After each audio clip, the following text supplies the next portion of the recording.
Man, Well, we had some good calls. yeah, it's been a good night. Really had a variety too. That's always nice when we get to mix things up a little bit. That is. Um, our next caller we have on the line is Travis from Michigan, and they're writing a book about about paranormal experiences and is open to questions about it. So, Travis, you are on with BrainBug and Secular Rarity, and yeah, we want to know what your book's about. What's going on?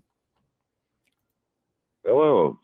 Well, my book will be about my entire life. You've had these paranormal experiences regularly throughout your whole life. My family has been haunted. Oh wow! Haunted. My family was haunted for generations, and the paranormal experiences and demonic attacks I've suffered have brought exorcists into our home and prompted me to become a paranormal investigator and exorcist myself. Oh, you're an exorcist. That's amazing. How many exorcisms have you done? 4. 4. Were they all successful? Yes. Okay. So but they're always costly. You're exorcising demons? Certainly. And yes. Ghosts too, or just spiritual infestations generally can be moved on gently and easily. You don't have to go so far as to an exorcism. An exorcism is performed when it's a demonic presence, and that is serious spiritual warfare. So you're saying there's a difference between like ghosts and spirits and demons? Like they're not the same type of existence. Is that? So how do you know? Correct.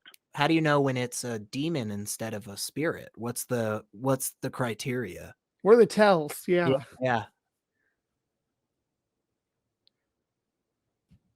There is so much involved with that in deciding that it is an actual demonic attack as opposed to an evil spirit, an angry spirit, mental illness.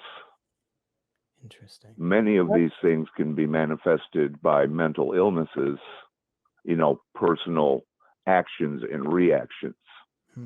And that is always a massive part of that type of a situation. So then what would you the person's Go ahead. So how do you so that's the big one too, right there, mental illness. How do you differentiate that? How do you rule that out? Yeah. The reactions to speaking of the name of Jesus, the reactions to holy water, spiritual prayers will indicate a massive difference.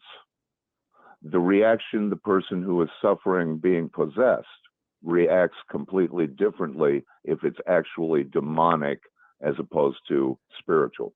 But could a mentally ill person attachment can ruin your world? Could a mentally ill person have those reactions as well? I didn't quite understand that. Couldn't a mentally ill person also have those like the reactions to Jesus's name and the holy water, just as a unfortunately, yes, sometimes that can be part of the issue, and that makes exorcisms very delicate, very difficult to assess the actual need.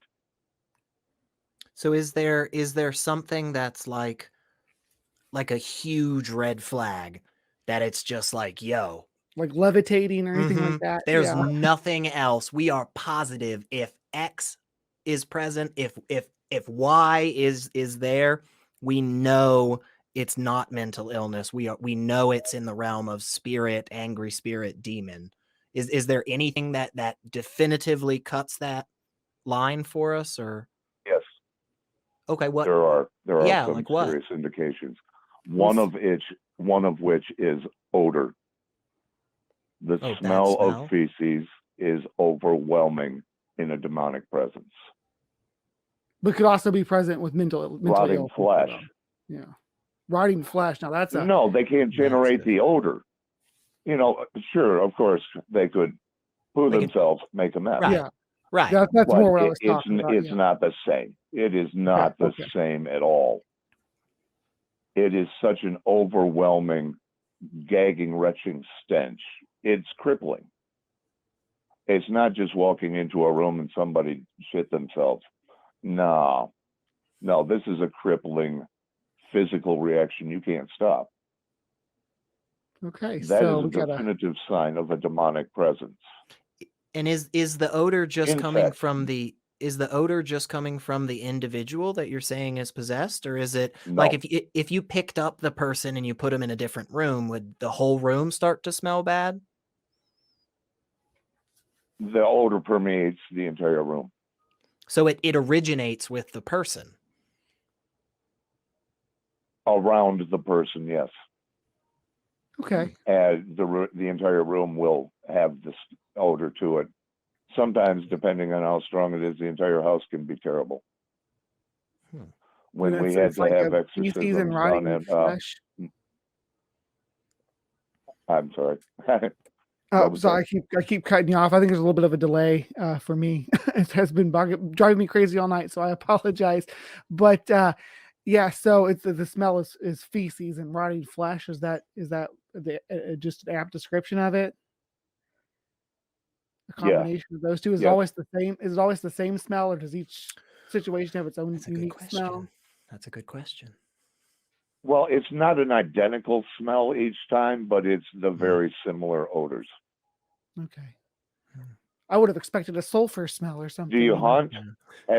Are you a hunter at all, perchance? Spend time in the forest? Ever wander up and accidentally Spend time come in the across forest. a dead animal that had been rotting for a couple of weeks? It's not great. Magnify that by about 100 times in a closet. So has there ever been a time where you knew it was a demon or a spirit that was, let's say, possessing this person, but you didn't have that odor, that rotting flesh, feces kind of smell? Has there ever been that, or is that always? Not in my personal experience. But others have. Not in my personal experiences. From readings, from research I've done, yes. Interesting. All right. You said there were several. So we got odor. You said there was, yeah. What else do we got? We got odor and what other tells that physical burns from holy water. Physical burns, like you can see the marks from the holy water. Yes. Oh, like in a short enough time that it's obvious, like you drop the water on the person and then it'll react instantly. almost like an acid. Interesting. It's now. Interesting. And you've seen that movies firsthand? Get that part right. Huh. Yes. Okay. Yeah. So we have burning the holy entire water. facial change that happens. I'm sorry. A facial what was that? change. Well, that sounds like something we could actually catch on video. Possessed, it becomes a melding of the person's face and the spirit within. So if it's just a ghost, you don't see that. You might see a change in the person's eyes, but their face and features will not take on a physical change. So with a demonic presence, they take a physical change. Have you ever captured any of this on camera or on video? No. No. Okay, because I've seen different people do that have videos with their exorcisms and stuff. Definitely I actually talked about a guy who does exorcisms and videos of them all. So, that would be interesting to see that. For some reason, I never even considered that. That was never anything that was even a consideration of mine. Even though I'm a big fan of most of the paranormal shows that are on nowadays. Right. I never did that in those instances because that's a different circumstance to me. If I were to go out and do an investigation of a supposed haunted house, I'd film all that. So why? But when it comes to this horrible, potentially life-threatening personal experience that's happening to a family in their house, I'm not taking pictures. Yeah, and I don't need them. I understand the privacy stuff, and I'm Respect, yeah. sure, yeah, I'm sure everybody really appreciates that. Well, you see, I've experienced it myself. Sure. There was one thing you said. In my own home. Yeah. There was one thing you said a moment ago, Travis. If we could just touch back on it real quick, because it's kind of been rattling around my brain.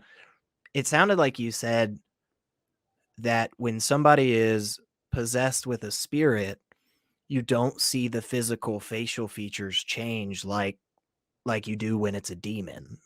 Did I understand that right? Yes. Why do you think that is? What do you think is different about them that causes because the one spirit to... isn't that strong. Oh, so it's demons are stronger. Interesting. Okay. Is there like a hierarchy? Is like demon, spirit, ghost, or?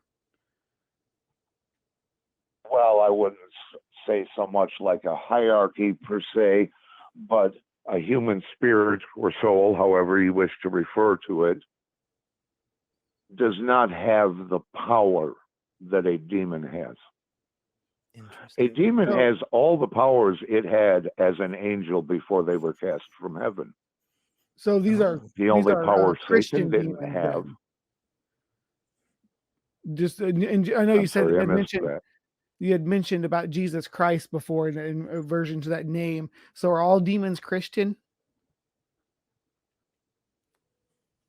It's not that they're Christian. They have no choice but to bow. For his power is superior to theirs and overwhelms. So what about what would you say to the people who are, like, let's say in, I don't know, a northern state in India, and they've lived there for the last 40 years of their life, and they are confident that they have essentially Hindu demons? What would you, are they just mistaken and they're actually the same demons that you're talking about, or are they the same? I mean, what does that make sense? I'm sorry. Are there demons of other cultures too? I Yeah. mean, yeah. Yeah. Thank you, Bree. Thank you. Yeah. That's what I was saying. Yes, you could put it that way. So no, like Japan certainly has a number of demons. Mm-hmm. Go ahead. And I would see that that's a very good question. No one's ever actually posed that to me before. That gives me food for thought as to how to correctly answer that. Well, I am a big fan. Because the demonic presence will adapt to who they're trying to mess with. I have to work to censor myself. I have a very vulgar vocabulary. Yeah, we've said some dirty words once in a while here, Travis. But I will say, I make drunken sailors and truck drivers blush. Well, some of my friends are listening. They know. You've kept it very clean for us tonight. Yeah, Travis, honestly, BrainBug's the one with the potty mouth tonight. I mean, come on. Yeah, that's me. Sorry. Well, I'm pausing here and there just so that I don't get on a ramble and the F-bomb comes out every third word, because me and Samuel Jackson, boy, we're some MF and mothers. Well. So this could get real bad, and the FCC started complaining at you guys because you had this asshole on there that uses the F word like it's a noun. Well, the prepositional phrase. Travis, I think you said something there a second ago that I gotta say I think I really, really love, which is when a question gets asked to somebody and the response is, well, gosh, I need to think about that. That's something different.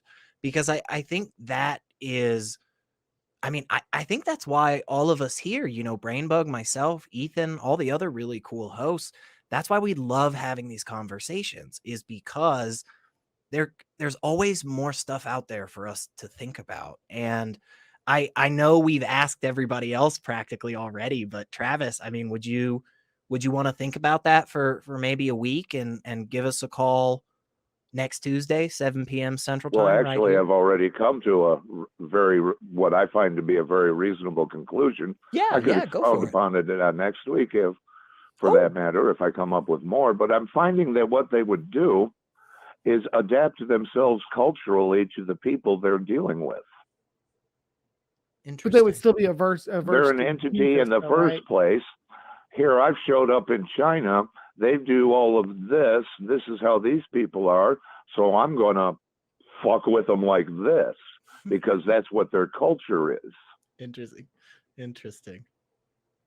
So here's one quick follow-up question to that, though, because like you were talking about the name of Christ. Is that Christ in any language then? So if you say Christ in Chinese to a demon in China, it'll respond to it. Now that's what Anglo-Saxon Christianity wants you to believe. That it is the name of Jesus Christ specifically. In our language, in English, it is that name. In Spanish and Mexican, it's Jesus Cristo. And it means the same thing, and it has the same power. I don't know what it is specifically in Latin anymore, nor do I remember Christo the German. Means the word. anointed. It's not, the languages adapt. The words mean the same thing. The comparable word for the Son of God in German means the same thing as Jesus Christ in English. It sounds like you're saying there's an underlying power behind maybe the intention itself that is a Yes. thread that ties through, and it's not necessarily the grunts and sounds that our mouth makes. It's that kind of focus and intention more than anything. Yes, it is. That's very interesting. Yeah, I think otherwise God would have said, this is the language you speak. And this is the only language you speak. That you will never find in any version of the Bible. Well, I think that we're supposed to have also God separated the masses. I'm sorry, I missed that. I think we're all supposed to. I think we were all supposed to have spoke the same language until Babel, right? So the confusing of the languages. And because no one would leave, everybody spoke the same language. No one would leave. There was a massive population in one spot on the whole globe. So God separated the languages. The groups of people that had those specific languages wandered off and built their own communities somewhere else. Everybody separated and did their own thing because all of a sudden, we can't make any sense out of what anybody else is saying except each other. Interesting. Well, but I mean, you because think that man is such a pack animal, they wouldn't go away. But you think languages evolved naturally, right? I mean, you don't believe that there was just everybody spoke different languages. You believe that gradually over as people moved away from each other, their languages evolved and changed over time, right? Yes. Okay. My belief about creation is completely different than everybody else's. Oh, well, you're Travis. You're definitely going to have to call us back. Evolution. You know that, right? If you're gonna tell us that evolution are both correct at the same time. Oh, absolutely. You're saying creation and evolution at the same time. They're both correct. Well, yeah, I think man's just been too arrogant to see it. Oh goodness! Oh, we got so much that we can dive into here. You're gonna have to call us back. Unfortunately, we're actually well over time now, but it's been so much fun talking to you, Travis. So it sounds like we need to.